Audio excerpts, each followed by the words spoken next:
ሁላችሁንም አንድ ወሳኝ ጥያቄ ልጠይቃችሁ። ለብዙ ሰው ውድቀት፣ ለብዙ ሰው ህመምና ስቃይ እንዲሁም ለብዙ ሰው ፈተና ነው ብላችሁ የምታስቡት ሰው ምን አይነት ሰው ነው? ይህንን ሰው በየሄዳችሁበት ሁሉ ታገኙታላችሁ። በመስሪያ ቤታችሁ ይኖራል፣ ከጓደኞቻችሁ ውስጥ አይጠፋም፣ ግፋ ሲልም ከቤተሰቦቻችሁ ወይም ከዘመዶቻችሁ መሃል ሊገኝ ይችላል። ይህ ሰው ምቀኛችሁ ነው። በዚህ ቪዲዮ የትኛውም በምንም ምክንያት የሚመቀኝባችሁና ደስታችሁን አብዝቶ የሚጠላ ሰው በስራው እንዲሸማቀቅና በምቀኝነቱ ተጸጽቶ እንዲያከብራችሁ እና እንዲደግፋችሁ የምታደርጉበትን 7 ወሳኝ ጥበቦች እንመለከታለን። በተለይ 5ኛና 7ኛዎቹ ጥበቦች የትኛውንም የሚመቀኝባችሁን ሰው በማሳፈር በፍቅርና በፍርሃት እንዲገዛላችሁ የሚያደርጉ ስለሆነ እስከ ቪዲዮ ፍጻሜ ድረስ አብራችሁን ቆዩ። የትኛውም ሰው በምንም ምክንያት ሲመቀኝባችሁ መጠቀም ያለባችሁን 7ቱን ወሳኝ ጥበቦች ከአንደኛው ጀምረን እንመልከት። አንደኛው ጥበብ የምቀኝነትን ምልክቶች መለየት ነው፣ ወይም recognize the sign of envy። ሰዎች ሲመቀኙባችሁ ምን አይነት ምልክቶችን ያሳያሉ? በደስታችሁ ይደሰታሉ ወይስ ደግሞ በደስታችሁ ያዝናሉ? ለስኬታችሁ ከጎናችሁ ይቆማሉ ወይስ ደግሞ ሊያደናቅፏችሁ ይሞክራሉ? እርግጠኝነት ብዙዎቻችን ሰዎች ሲመቀኙብን ምን እንደሚያደርጉ በሚገባ እናውቃለን። ምቀኛ የሚባሉ ሰዎች ላይ የምናስተውላቸው በጣም ብዙ አሉታዊ ስሜቶች እንዲሁም ደግሞ በጣም ብዙ አሉታዊ ተግባሮች ይኖራሉ። ለምሳሌ ፓሲቭ የሆኑ ኮሜንቶችን መስጠት፣ የሚያሸማቅቁ ራሳችሁን እንዳትሆኑ የሚያደርጓችሁን ኮሜንቶች መስጠት፣ በሰዎች ፊት እናንተን ለማሸማቀቅ መሞከር፣ በራስ መተማመናችሁን አብዝቶ የሚሸረሽሩ ሀሳቦችን መስጠት፣ በተለይ ሰዎች በበዙበት ቦታ ላይ የእናንተን ደካማ ጎን አብዝቶና አጉልቶ ማሳየት። እንደዚህ የሚያደርጉ ሰዎች ምቀኞቻችሁ ናቸው። እናንተ ጥሩ የማያስቡ፣ የእናንተ ደስታ የማያስደስታቸው፣ ከምንም በላይ ውድቀታችሁን አጥብቀው የሚፈልጉ ሰዎች ናቸው። እነዚህን ሰዎች መጀመሪያ ልትጋፈጧቸው የምትችሉት ወይም ልታሸንፏቸው የምትችሉት የእነሱን ዋነኛ ምልክቶች በመለየት ነው። እነዚህ ሰዎች በሄዳችሁበት ቦታ ሁሉ የማታጧቸው አይነት ሰዎች ናቸው። ከነዚህ ሰዎች ጋር ዲል ማድረግ ካለባችሁ ፊት ለፊት ዲል ማድረግ ይኖርባቸዋል። ብዙ ጊዜ እንደሚያዝኑላችሁ፣ እንደሚያስቡላችሁ፣ ደስታችሁ እንደሚያስደስታቸው ሊያስመስሉ ይችላሉ። ነገር ግን እውነተኛውን ማንነታቸውን በፓተርናቸው ታውቃላችሁ።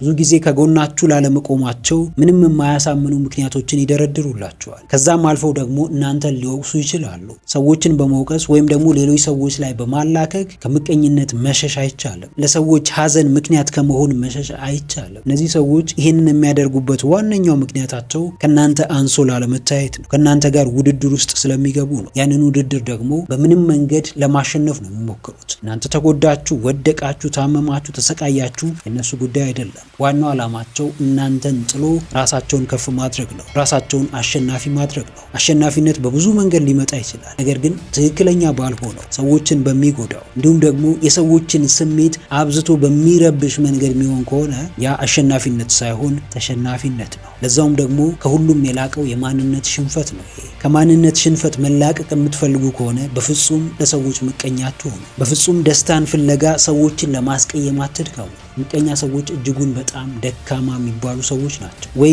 ራሳቸው ያላቸውን አቅም ተጠቅመው ራሳቸውን ነፃ ያወጡም፣ ወይም ደግሞ ሌሎች ሰዎች በራሳቸው ተጣጥረው ራሳቸውን ነፃ ለማውጣት ሲሞክሩ አይተዋቸውም ወይም ነፃነት አይሰጧቸውም። እነዚህ ሰዎች ይህንን ነፃነት ለሰዎች የመስጠት መብት እንዳላቸው ይሰማቸዋል። ነገር ግን ማንም ሰው የሰዎችን በነፃነት የመኖር መብት መጋፋት አይችልም። በምቀኝነት ምክንያት ብዙ ሰዎች ህይወታቸው ተመሰቃቅሏል። በምቀኝነት ምክንያት ብዙ ሰዎች ስራቸውን አጥተዋል። በምቀኝነት ምክንያት ብዙ ሰዎች ዛሬ እንቅልፍ ተኝተው አያድሩ። ምክንያቱም ምቀኞቻቸው ደስታቸውን የማይፈልጉ ሰዎች፣ የነሱ እድገት የሚያሳምማቸው ሰዎች ሌት ከቀን እንቅፋት ስለሚያበጁባቸው ነው። ሌት ከቀን የነሱን ህመም የሚያባብሱ ነገሮችን ስለሚያደርጉ ነው። በፍጹም ለሰዎች ስቃይ፣ ለሰዎች ህመምና ለሰዎች ውድቀት ምክንያት እንዳትሆኑ። ደስተኛ መሆን የምትፈልጉ ከሆነ በሰዎች ደስታ ተደሰቱ። ስኬታማ መሆን የምትፈልጉ ከሆነ በሰዎች ስኬት ደስ ይበላችሁ። የተረጋጋ ሰላማዊ ህይወት መኖር የምትፈልጉ ከሆነ በሌሎች ሰዎች ሰላማዊና የተረጋጋ ህይወት ደስ ይበላችሁ። እንዲሁም ከቻላችሁ እነዛ ሰዎች አሁን ከሚኖሩት የተሻለ ህይወት እንዲኖሩ የራሳችሁን አስተዋጽኦ አድርጉ። ሁለተኛው የትኛውም ሰው በምንም ምክንያት ሲመቀኝባችሁ መጠቀም ያለባችሁ ጥበብ አዎንታዊነት ላይ ማተኮር ነው፣ ወይም maintain your positivity። ፖዚቲቭ ማይንድሴት ካላችሁ ሰዎች ተመቀኙባችሁ፣ ሰዎች ጠሏችሁ፣ ሰዎች ገፏችሁ፣ ብዙዎቹን ነገሮች በአዎንታዊ መንገድ ነው የምትመለከቱት። እንዲሁም ደግሞ እነዛ ጥላቻዎች፣ ምቀኝነቶች፣ ግፊቶች በአዎንታዊ መንገድ እንዲጠቅሟችሁ ነው የምታደርጉት። የራሳችሁንም ሆነ ከሆነ በዙሪያችሁ ያሉ ሰዎችን አመለካከት ሺፍት የማድረግ አቅሙና ብቃቱ ይኖራችኋል። አሁን ቀና የሚባሉ ሰዎች፣ ፖዚቲቭ የሆኑ ሰዎች፣ ነገሮችን በመልካም መንገድ የሚመለከቱ ሰዎችን እንደ ሞኝ መመልከት ፋሽን እየሆነ መጥቷል። ነገር ግን አዎንታዊነት የብስለት መለኪያ ነው። ቀናውን ማሰብ፣ መልካሙን መመልከት የበሳልነት የብልህነት ምልክት ነው። ዓለም ላይ በጣም አስከፊና የሚያሸማቅቁ የሚያሳዝኑ በጣም ብዙ ነገሮች አሉ። እንዲሁም ደግሞ በተቃራኒው ዓለም ላይ በጣም ብዙ የሚያስደስቱ፣ ሰላም የሚሰጡ፣ የሚያረጋጉና ውስጥን በሐሴት የሚሞሉ ነገሮች አሉ። እኛ የምንመለከተውን የመምረጥ መብቱ ይኖረናል። ስለዚህ በምንም ምክንያት የሚመቀኙባችሁ ሰዎች ካጋጠሟችሁ ነገሮችን በአዎንታዊ መንገድ መመልከትን ልመዱ። ከነዛ ምቀኛ ከሚባሉ ሰዎች አዎንታዊ የሚባሉ ነገሮችን መመልከት ልመዱ። ምናልባት ይህ ምቀኝነታቸው የመጣው ውስጣቸው ካለው ኢንሴኪዩሪቲ ሊሆን ይችላል። ለዛ ኢንሴኪዩሪቲያቸው መፍትሄ የምታበጁላቸው ከሆነ፣ የምታዳምጧቸው ከሆነ፣ ከዚህ በፊት ሞክረው ያልተሳካላቸውን ነገሮች ድጋሚ እንዲሞክሩ የምታግዟቸውና እንዲሳካላቸው የምታግዟቸው የምትደግፏቸው ከሆነ ምናልባትም እነዚህ ሰዎች ከምቀኝነታቸው ወጥተው የእናንተ ጥሩ ወዳጅ የእናንተ ጥሩ ደጋፊ ሊሆኑ ይችላሉ። አብዛኛው በሆነ ማንነት የሚታወቅ ወይም ደግሞ ፐርሰናሊቲው በሆነ ማንነት የሚታይ ሰው ከጀርባው የሆነ ትሪገሪንግ ፋክተር አለው። ምቀኛ ከሆነ ያ ሰው ብዙ ሰዎችን የሚጠላ ከሆነ ሰዎችን የሚንቅ ወይም የሚያንቋሽሽ ከሆነ ምናልባትም ያ ሰው ከጀርባው ብዙ የደረሱበት በደሎች ሊኖሩ ይችላሉ። ብዙ በሰዎች ምክንያት የደረሱበት ችግሮች ሊኖሩ ይችላሉ።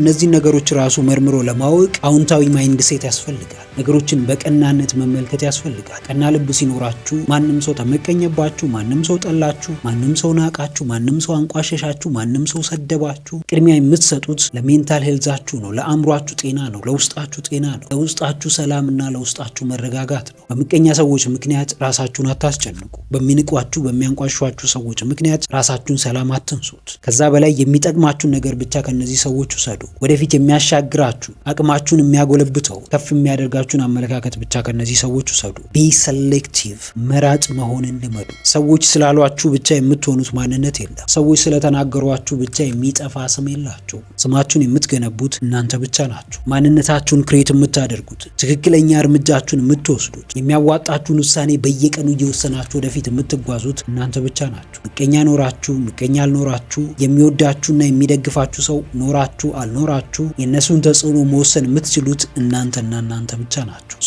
ሶስተኛው የትኛውም ሰው በምንም ምክንያት ሲመቀኝባችሁ መጠቀም ያለባችሁ ጥበብ ገደቦችን ማስቀመጥ ነው፣ ወይም ሴት ባውንደሪስ። ስንቶቻችን ለራሳችን ገደቦችን እናስቀምጣለን? በተለይ ሰዎች ወደ ህይወታችን ገብተው እንዳይበጠብጡን የሚያደርጉ ገደቦችን ስንቶቻችን እናስቀምጣለን? ስንቶቻችንስ ለነዛ ላስቀምጥናቸው ገደቦች ታማኞች ነን? እነዛን ገደቦች ለማስከበር ምን ያክል ርቀትን እንጓዛለን? ራሱን የማያከብርን ሰው፣ ለራሱ ገደብን የማያስቀምጥን ሰው፣ ያስቀምጣቸው ገደቦች የማይታመንን ሰው፣ ምቀኛም ይሁን የሚጠላውም ሰው ይሁን የሚንቀውም ሰው ይሁን እንደፈለገው ወደ ህይወቱ እየገባ ይበጠብጠዋል፣ ሰላሙን ይነሳዋል፣ ለውድቀት ይዳርገዋል፣ ለህመምና ለስቃይ ያጋልጠዋል። እንደዚህ አይነት ነገሮች የምትድኑት ገደቦችን በማስቀመጥ ብቻ ሳይሆን ላስቀምጣቸው ገደቦች ታማኝ በመሆን ነው። ገደቦችን ስታስቀምጡ ግልጽ የሆነ ማንነትን ለሰዎች ታሳያላችሁ። በሃይማኖታችሁ እንደማትደራደሩ፣ በቤተሰቦቻችሁ እንደማትደራደሩ፣ በስራችሁ፣ በሀገራችሁ በፍጹም እንደማትደራደሩ ግልጽ አድርጋችሁ በዙሪያችሁ ላሉ ሰዎች የምታሳዩና የምትነግሩ ከሆነ ምቀኛችሁም ሆነ ሌላም በዙሪያችሁ ያለ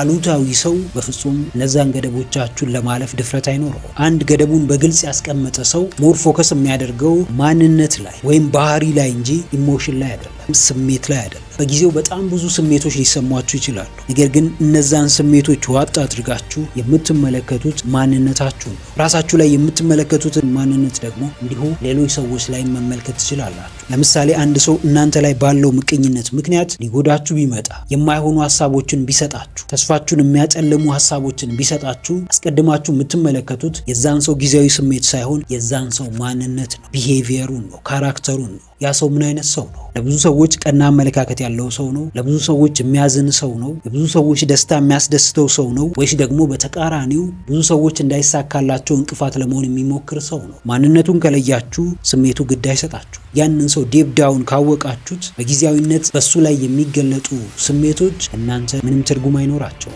ሞር ፎከስ የምታደርጉት የዛን ሰው አይደንቲቲ ላይ ነው እንጂ ኢሞሽኑ ላይ አይደለም ማለት ነው። ገደብን ማስቀመጥ ማለት በቀላሉ ራስን ማክበር ማለት ነው። የራስን ዋጋ ማወቅ ማለት ነው። ስንቶቻችሁ የራሳችሁን ዋጋ ታውቃላችሁ? ስንቶቻችሁ ራሳችሁን ታከብራላችሁ? ስንቶቻችሁ ሰዎችን ከመመልከት በላይ አስቀድማችሁ ራሳችሁን ትመለከታላችሁ? ራሳችሁን ሳትመለከቱ ሁሌም ለውድቀታችሁ፣ ለሽንፈታችሁ፣ ላለመረጋጋታችሁ፣ ሰላም ለማጣታችሁ ውጫዊ አካላትን የምትወቅሱ ከሆነ ውድቀታችሁ ማቆሚያ የለው። ሽንፈታችሁ ማቆሚያ የለም። ዛሬም ትወድቃላችሁ፣ ዛሬም ትሳሳታላችሁ። ነገም እንዲሁ ውድቀታችሁ እየፈጠነና ከፍታው እየጨመረ ይመጣል። ለራሳችሁ ያላችሁን ክብር ግልጽ የሆኑ ገደቦችን በማስቀመጥ አሳዩ። ለራሳችሁ ዋጋ እንደምትሰጡ በፍጹም የማትደራደሩባቸውን አቋሞች በማሳወቅ ግለጹት። ብዙ ሰው እንደሚፈታተነው ያስባል። ነገር ግን ትልቁ ፈተና ያለው ራሱ ጋር ነው። የሚፈታተነው ራሱ ነው። እውነተኛ ማንነቱን ለመሸሽ ይሞክራል። ውስጡ የሚጮኸውን ጩኸት ለማዳመጥ ጊዜ የለውም። በይሉኝታ ምክንያት ለሰዎች ራሱን አሳልፎ ይሰጣል። በይሉኝታ ምክንያት ይሳቀቃል፣ ይሸማቀቃል፣ ሰዎችን አብዝቶ ይፈራል። ውስጡ ያለው ትክክለኛ ማንነት ግን ፍርሃት የሚባለውን ነገር አያውቀውም። መሸማቀቅ፣ አንገት መድፋት፣ በራስ አለመተማመን የሚባለውን ነገር አያውቀውም። አንዴም ቢሆን ቆም ብላችሁ ውስጣችሁ ለሚመላለሰው ጩኸት ቦታ ስጡ። እሱን አዳምጡት። ከዛ በኋላ ነገሮች አንድ በአንድ ቀስ በቀስ እንደሚቀየሩ ራሳችሁ ምስክር ትሆናላችሁ። አራተኛው የትኛውም ሰው በምንም ምክንያት ሲመቀኝባችሁ መጠቀም ያለባችሁ ጥበብ በግልጽ መናገር ነው፣ ወይም ኮሚኒኬት ኦፕንሊ። ግልጽነት ገደብ አለው፣ ነገር ግን እጅጉን በጣም አስፈላጊ ነው። አንድ ሰው እንደሚመቀኝባችሁ፣ ደስታችሁ እንደማያስደስተው፣ የእናንተ መረጋጋት ሰላም እንደሚነሳው ካወቃችሁ ለምን እንደሆነ በግልጽ ጠይቁት። ለምን ይሄ ስሜት እንደሚሰማው በግልጽ ጠይቁት። በተለይ ደግሞ ደስታችሁን ሊቀሟችሁ የሚችሉ ነገሮችን ሲያደርግ የምትመለከቱ ከሆነ ዝም ብላችሁ ከማለፍ ይልቅ ለምን ይህንን እንደሚያደርግ፣ ለምን በእናንተ እንደሚቀና፣ ለምን በእናንተ እንደሚመቀኝ በግልጽ ጠይቁት። በግልጽ አውሩበት። ከመነጋገር በላይ ነገሮችን ወይም ችግሮችን የሚፈታ ነገር የለም። ንቃችሁ መተው ትችላላችሁ፣ ነገር ግን የሆነ ጊዜ ባላሰባችሁት መንገድ ሊጥላችሁ ይችላል። ችግር ውስጥ ሊከታችሁ ይችላል። ከዚህ ካላሰባችሁት ውድቀት ለመዳን ብልህ ከሆናችሁ አስቀድማችሁ ከዛ ሰው ጋር ትነጋገራላችሁ። ምናልባት ያ ሰው የሚመቀኝባችሁ እንዲሁ አይነ ውሃችሁ ስላላማረው ሊሆን ይችላል። ምንም ይሄን ያህል በቂ የሚባል ምክንያት ላይኖረው ይችላል። እሱን ደግሞ ልታቁም ብትችሉት ስታወሩት፣ ስትነጋገሩ ብቻ ነው። ብዙ ሰው ሰዎችን የሚጠላው እንዲሁ ያለምንም ምክንያት ነው። ዝም ብሎ እንዲሁ አይቶት ይሄ ሰው ደስ አይለኝም፣ ይሄ ሰው ሲደሰት ማየት አልፈልግም፣ የዚህን ሰው ስኬት ማየት አልፈልግም ይላል። ምናልባት አንዱን የሚጠላችሁን ወይም ደግሞ የማይፈልጋችሁን ስኬታችሁን አብዝቶ የሚጠላን ሰው አቁማችሁ ለምንድን ነው የምትጠላኝ፣ ከኔ ምንድን ነው የምትፈልገው ብላችሁ ብትጠይቁት ያ ሰው ይሄን ያህል አሳማኝ ምክንያት ላይሰጣችሁ ይችላል። እንዲሁ ውስጡ ያለው ኔጌቲቭ ኢሞሽን ተጠራቅሞ ሰዎችን እንዲጠላ፣ ሰዎችን እንዲንቅ፣ ሰዎችን እንዲያንቋሽሽ ያደርገዋል። ይህ ደግሞ የራሱ ችግር እንጂ የእናንተ ችግር አይደለም። ስለዚህ እንደዚህ አይነት ችግሮችን ለመፍታት ሁነኛው መንገድ ያንን ሰው መጠየቅ ነው። ያንን ሰው በግልጽ ማውራት ነው። ትክክለኛ መተማመን፣ ትክክለኛ ሀዘኔታ የሚፈጠረው በግልጽ በመነጋገር ውስጥ ነው። ምናልባትም ከዚህ በፊት ሲመቀኝባችሁ የነበረ ሰው አሁን ላይ እናንተ ያላችሁበትን ደረጃ፣ አሁን ላይ እናንተን የገጠማችሁን ችግር ቢያቅ ሊያዝንላችሁ ይችላል። እሱን ባለማወቁ ውጫችሁን ብቻ ተመልክቶ የምትሰሩትን ስራ ብቻ አይቶ እንዲሁ ይመቀኝባችኋል። ውስጣችሁ ያለውን ለብቻችሁ የምትጋፈጧቸውን ፈተናዎች፣ የቤተሰቦቻችሁን ችግር፣ የግል ጉዳዮቻችሁን ቢያቅ በፍጹም ላይቀናባችሁና ላይመቀኝባችሁ ይችል ነበር። ብዙዎቻችን ግን ሰዎችን ጀጅ የምናደርገው ውስጣቸውን በመመልከት ሳይሆን ውጫቸው ላይ በምናያቸው ነገሮች ነው፣ በውጤቶቻቸው ነው። በሚያሳዝን ሁኔታ ግን ሁሉም ሰው የራሱ የሆነ በጣም ከባባድ የግል ፈተናዎች ይኖሩታል። እነዛን የግል ፈተናዎች ብናቅ ምናልባትም ከምቀኝነት በላይ፣ ምናልባትም ከቅናት በላይ ከዛ ሰው ልናዝንለት እንዲሁም ደግሞ ከጎኑ ልንቆም እንችላለን። የሰዎችን ሁኔታ እንዲሁ ከሩቅ አይታችሁ የሚናገሩትን ንግግር ብቻ ሰምታችሁ አትፍረዱ። ልክ እናንተ በግልጽ ያላወጣችኋቸው ያልተናገራችኋቸው በጣም ብዙ ፈተናዎች እንዳሉባችሁ ሁሉ ብዙ ሰዎችም ልክ እንደናንተው በዛ ፈተና ውስጥ አሉ። በጣም ብዙ የሚያስጨንቋቸው ነገሮች ይኖራሉ። ሰዎችን መረዳት እስካልቻላችሁ ድረስ ለሰዎች መድረስ አትችሉ። የሰዎች ስሜት ሊገባችሁ አይችልም። ሁሌም በምቀኝነት እየተሰቃያችሁ ትኖራላችሁ። ምቀኛ የሚባል ሰው በፍጹም ሰላም የለው። ለሰው ማያዝን ሰው፣ የሰው ደስታ ማያስደስተው ሰው በፍጹም ሰላም የለው። ደስታ የሚባል ነገር የለው። ዛሬ ለሰዎች ደስታ የምትደሰቱ ከሆነ ነገ በጣም ብዙ ሰዎች በእናንተ ደስታ ደስ ይላቸዋል። በእናንተ ምክንያት ሰዎች ተደሰቱ ማለት ደግሞ እግዚአብሔር በረከት ራሱ ይበዛላችኋል። ሰላማችሁ ይረጋገጣል፣ ትረጋጋላችሁ። ውስጣችሁ በሐሴት ይሞላል። ስኬትን በስኬት ላይ ትደርባላችሁ። ምቀኝነት የደስታችሁና የስኬታችሁ እንቅፋት እንደሆነ አስተውሉ። እንደ ምቀኛና እንደ ቅናታም ሰው አብዝቶ የሚጨነቅ ሰው የለም። ከጭንቀት መዳን የምትፈልጉ ከሆነ ለሰዎች ቀና ቀናውን አስቡ። ስለሚቀኑባችሁ፣ ስለሚጠሏችሁ፣ ስለሚመቀኙባችሁ ሰዎች ስታስቡ እናንተም እንዲሁ ምን ያክል ከነዚህ መጥፎ ስሜቶች፣ ከነዚህ መጥፎ ተግባሮች ነፃ እንደሆናችሁ እርግጠኛ ሁኑ። አንዳንድ ጊዜ አስተውላችሁ ከሆነ እኛ ጋር ያለው ስሜት ነው ከውጭ የሚመጣው። እኛ ምቀኛ የምንሆን ከሆነ፣ በሰዎች ደስታ ማንደሰት ከሆነ በዙሪያችን በጣም ብዙ ምቀኛ ሰዎች ይኖራሉ። በጣም ብዙ የሚቀኑብን ሰዎች ይኖራሉ። ስለዚህ እነዚህ ሰዎች ከኛ እንዲርቁ አስቀድመን ማድረግ ያለብን ራሳችንን ከእንደዚህ አይነት አሉታዊ ስሜቶችና አሉታዊ ተግባሮች ነፃ ማድረግ ነው። አምስተኛ እንግዲህ ውድ ቤተሰቦች እስካሁን አብራችሁን ከሆናችሁ ቪዲዮ በጣም ተመችቷችኋል ማለት ነው። ስለዚህ አሁኑኑ ላይክ ማድረጋችሁ እንዳትረሱ፣ እንዲሁም ደግሞ ለቻናሉ አዲስ ከሆናችሁ አሁኑኑ ሰብስክራይብ በማድረግና የደወል ምልክቱን በመጫን ቤተሰብ መሆን ትችላላችሁ። አምስተኛው የትኛውም ሰው በምንም ምክንያት ሲመቀኝባችሁ መጠቀም ያለባችሁ ጥበብ ይህንን የሚመቀኝባችሁን ሰው በማሳፈር በፍቅርና በፍርሃት እንዲገዛላችሁ የሚያደርግ ጥበብ ነው። ይህ ጥበብ ምንድን ነው ካላችሁ ከዛ ሰው መራቅ ነው ወይም ዲስታንስ ዮርሰልፍ። ከዛ ሰው ርቀታችሁን ትጠብቃላችሁ። ከዛ ሰው ከመገናኘት ራሳችሁን ታቅባላችሁ። ባጭሩ ያ ሰው በጣም የቅርብ ጓደኛችሁ ከሆነ፣ የቤተሰብ አባላችሁ ከሆነ፣ ሁሉ ጊዜ የምታገኙት ሰው ከሆነ ከዛ ሰው ትርቃላችሁ። ራሳችሁን ከዛ ሰው ነፃ ታውጣላችሁ። ይህንን ከማድረጋችሁ በፊት ግን በጣም ብዙ ማድረግ ያለባችሁና ማየት ያለባችሁ ነገሮች ይኖራሉ። ከዛ ውስጥ የመጀመሪያው እዚህ ሰው ላይ እንደ ፓተርን የምታዩት የምቀኝነት ምልክት ምንድን ነው? ከዛ በመቀጠል ደግሞ ይህንን የምታዩትን ፓተርን ለምን እንደሚያደርግ መጠየቅ፣ በግልጽ ማውራት። ከዛ በመቀጠል ደግሞ ሌላኛው ማድረግ ያለባችሁ ነገር ገደባችሁን በግልጽ ለዚህ ሰው መናገር። ይህንን ሁሉ አድርጋችሁ ያ ሰው ምቀኝነቱን ማያቆም ከሆነ፣ እናንተን ለመጉዳት መጣሩን ማያቆም ከሆነ፣ ለውድቀታችሁ ብዙ ነገሮችን ማድረጉን ማይተው ከሆነ ያላችሁ ብቸኛ አማራጭ ከዚህ ሰው መራቅና መለየት ነው። ይህንን ሰው ስለማትወዱት፣ ስለማትፈልጉት፣ ዋጋ ስለማትሰጡት ወይም ይህን ያህል ህይወታችሁ ላይ ተጽዕኖ እንዳለው ስለማይሰማችሁ ላይሆን ይችላል የምትለዩት፣ የምትተውት። ይህንን የምታደርጉት ለራሳችሁ ብላችሁ ነው። ይህንን የምታደርጉት ቶክሲክ ከሚባለው ሪሌሽንሺፕ ራሳችሁን ለማውጣት ነው። ራሳችሁን ከዚህ ከሚጎዳችሁ ከመርዘኛው ግንኙነት ለማዳን ነው። እናንተ ራሳችሁን ለማዳን ድፍረት ከሌላችሁ ማንም ሰው ድፍረቱን ሊሰጣችሁ አይችልም። ማንም ሰው ሊያድናችሁ ሊመጣ አይችልም። ይብዛም ይነስም ለራሳችሁ ኃላፊነት መውሰድ ይኖርባችኋል። ከዛ ሰው ስትለዩ ምናልባትም ብዙ የምታጧቸው ነገሮች ይኖራሉ። ነገር ግን የምታጡትንና የምታገኙትን ነገር አመዛዝናችሁ ነው ከዚህ ሰው የምትርቁት። በዛ ሰው ምቀኝነት ምክንያት ህይወታችሁ እየተመሰቃቀለ ከሆነ፣ ስኬት እየራቃችሁ ከሆነ፣ ደስተኛ መሆን ካቃታችሁ፣ ህይወታችሁ ሰላም ካጣ ያላችሁ ብቸኛ አማራጭ ከዚህ ሰው ጋር ከመቆየት ይልቅ ከዚህ ሰው መለየት ነው፣ ከዚህ ሰው መራቅ ነው። እቺ ዓለም አንድ ያልተጻፈ ህግ አላት። ብዙ ጊዜ የሚገኝ ሰው፣ በቀላሉ የሚገኝ ሰው ዋጋ የለው። ብዙ ጊዜ የማይገኝ ሰው፣ በጣም ስካርስ የሆነ በየቦታው የማይገኝ ውድ የሆነ ሰው ትልቅ ዋጋ አለው። ለዚህ ሰው በጣም ትልቅ ቦታ ይሰጠዋል። ትልቅ ቦታ እንዲሰጣችሁ የምትፈልጉ ከሆነ፣ ቫሊዋችሁ ከፍ እንዲል የምትፈልጉ ከሆነ በተለይ ከነዚህ ኔጌቲቭ ኢሞሽን ከሚዘሩባችሁ ሰዎች መራቅ ይኖርባችኋል። ዓለም እንኳን የእናንተን ዋጋ ባትረዳ እነዚህ ሰዎች በሚገባቸው ልክ ዋጋችሁን እንዲረዱ ማድረግ ይኖርባችኋል። ከሚመቀኙባችሁ ሰዎች ስትርቁና ስትለዩቸው ራሳችሁን ከውድድር ነፃ ታደርጋላችሁ። ለምን? የብዙ ሰዎች ምቀኝነት ዋና ምክንያት ውድድር ስለሆነ ነው። ራሳቸውን ተሸናፊ አድርገው ስለማይመለከቱ ወይም ደግሞ ራሳቸውን ከናንተ በታች አድርገው መመልከት ስለማይፈልጉ ሁሌም ከናንተ ጋር ይወዳደራሉ። ሁሌም ከናንተ ጋር ይፎካከራሉ። ሁሌም ከናንተ ተሽሎ ለመገኘት የማይፈነቅሉት ድንጋይ የማይወጡት ዛፍ የለም። ከነዚህ ሰዎች ተለያችሁ ማለት ደግሞ ከውድድር ራሳችሁን ታወጣላችሁ። ውድድራችሁ ከራሳችሁ ጋር ብቻ ይሆናል። በየቀኑ የምትሰሩት ራሳችሁ ላይ ብቻ ይሆናል።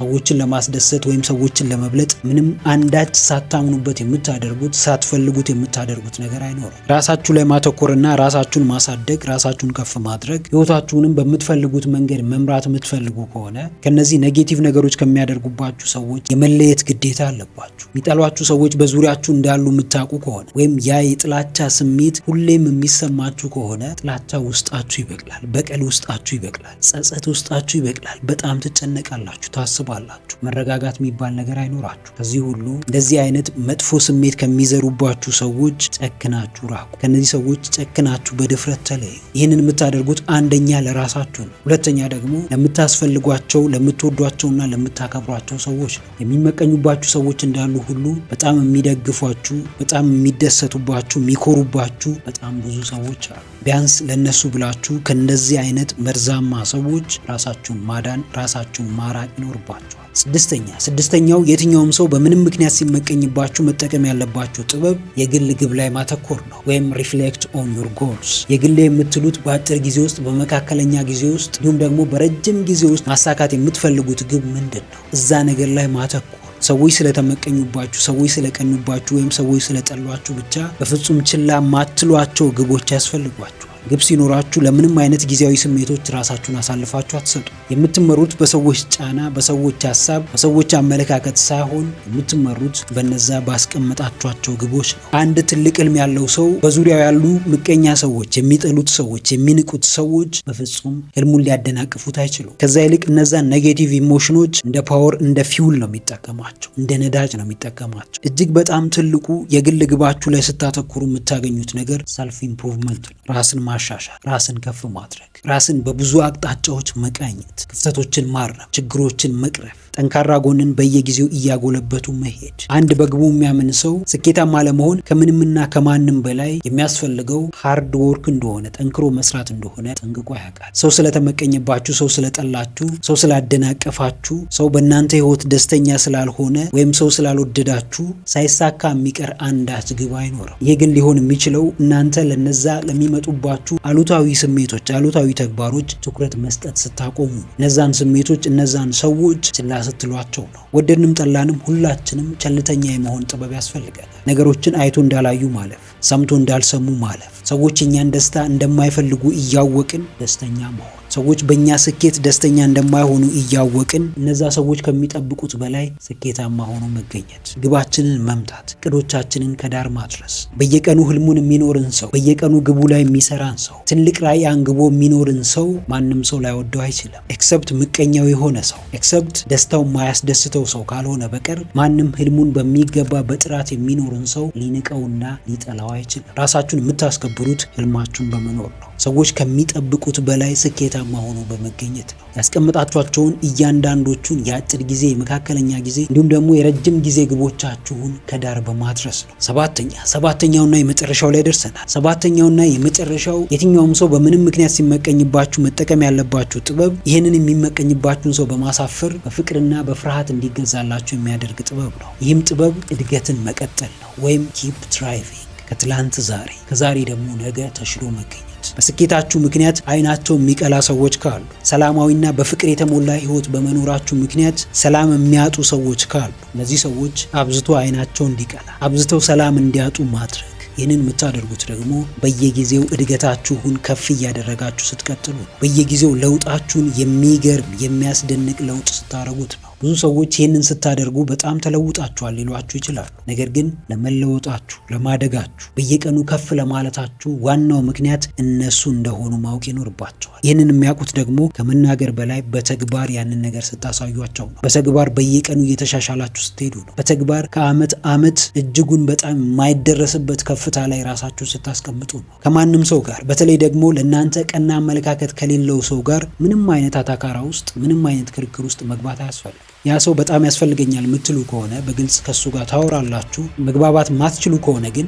ባለመግባባት ተግባብታችሁ እናንተም የራሳችሁን መንገድ ትቀጥላላችሁ፣ ያም ሰው የራሱን መንገድ ይቀጥላል። በስተመጨረሻ ግን መንገዳችሁ ለየቅል እንደሆነ፣ ሀሳባችሁ በፍጹም እንደማይገናኝ፣ ተነሳሽነታችሁ እጅጉን በጣም ሩቅ ለሩቅ እንደሆነ የምታሳዩት በምታመጡት ውጤት ነው። ተስፋ ባለመቁረጥ እስከ መጨረሻው በመታገል ትግላችሁ ግን መሆን ያለበት እነዛን ሰዎች ለማሳፈር፣ ከነዛ ሰዎች ተሽሎ ለመገኘት ሳይሆን ራሳችሁን ከፍ ለማድረግ ነው። ደረጃችሁን ከፍ ለማድረግ ነው። የስኬት ማማ ላይ ራሳችሁን ለማስቀመጥ ነው። እንዲህ ሲባል ለማውራት በጣም ቀላል ሊመስል ይችላል። ነገር ግን እያንዳንዱ የምትሄዱበት መንገድ በእሾህና በጋሬጣ የተሞላ ነው። በብዙ መሰናክሎች የተሞላ ነው። አንደኛውና ትልቁ መሰናክል ደግሞ ሰው ነው። ደስታችሁን የማይፈልግ ሰው፣ እጅጉን በጣም ከውስጡ አምርሮ የሚጠላችሁ ሰው፣ እናንተ ቦታ የማይሰጥ ሰው፣ የሚንቃችሁ ሰው። ይህንን ፈተና የምታልፉት ከዛ ሰው ጋር በየመንገዱ እየቆማችሁ እያወራችሁ ያንን ሰው ለማሳመን እየጣራችሁ ሳይሆን ያንን ሰው ችላ ብላችሁ አልፋችሁ ትሄዳችሁ በውጤታችሁ ስታሳምኑት። እድገታችሁን በምትቀጥሉበት ጊዜ ወይም ደግሞ በስኬት መንገዳችሁ በምትጓዙበት ሰዓት ልክ ምቀኞቻችሁ እንዳሉ ሁሉ በጣም ለእናንተ ጥሩ የሚያስቡ ሰዎች አሉ። ለእነዚህ ሰዎች ኢንስፓይሬሽን ትሆናላችሁ። ትክክለኛው ሰውኛ ማንነታችሁ፣ ቀናነታችሁ፣ ደግነታችሁ ለእነዚህ ሰዎች ይጠቅማቸዋል። እሱን ታሳዩአቸዋላችሁ። ስኬቶቻችሁን ሼር ታደርጋላችሁ። ለራሳችሁ ብቻ ሳይሆን ለእነዚህ ለሚወዷችሁና ለሚያከብሯችሁ ሰዎች ትተርፋላችሁ። በስተመጨረሻ አንድ ነገር አስተውሉ። ሰዎች ስለተመቀኙባችሁ፣ ሰዎች በእናንተ ስኬት ደስተኛ ስላልሆኑ የሚበላሽና የሚቆም ህይወት የላችሁ። የምትኖሩት ሰዎችን ለማስደሰት ሳይሆን ራሳችሁን ለማስደሰት፣ ፈጣሪያችሁን ለማስደሰት እንዲሁም የሚወዷችሁንና የሚያከብሯችሁን ሰዎች ለማኩራት እንደሆነ በሚገባ ወቁ። እንግዲህ ውድ ቤተሰቦች ለዛሬ ይዤላችሁ የመጣሁት ሀሳብ ይህንን ይመስላል። ከነዚህ ከተመለከትናቸው 7 የትኛውም ሰው ሲመቀኝባችሁ መጠቀም ካለባችሁ ጥበቦች ውስጥ ከማንነታችሁ ጋር የሚሄደው ለመተግበር ቀላሉና ከዚህ በፊት ተጠቅማችሁ የሰራላችሁ ጥበብ የትኛው እንደሆነ ኮሜንት አድርጉልኝ፣ አነበዋለሁ። ቪዲዮውን ጠቃሚ ሆኖ ካገኛችሁት አሁኑኑ ላይክ ማድረጋችሁ እንዳትረሱ። እንዲሁም ደግሞ ይጠቅማቸዋል ብላችሁ ለምታስቧቸው ለጓደኞቻችሁ፣ ለወዳጆቻችሁ ሼር አድርጉላቸው። ቁም ነገር አዘል ትምህርቶችንና ህይወት ቀያሪ ምክሮችን መከታተል የምትፈልጉ ከሆነ ይህንን ቻናል አሁኑኑ ሰብስክራይብ በማድረግና የደውል ምልክቱን በመጫን ቤተሰብ መሆን ትችላላችሁ። ስለነበረን ጊዜ ሁሉ በጣም አመሰግናለሁ። በቀጣይ ቪዲዮ በአዲስ ሀሳብ እስክንገናኝ ሰላማችሁ ይብዛ።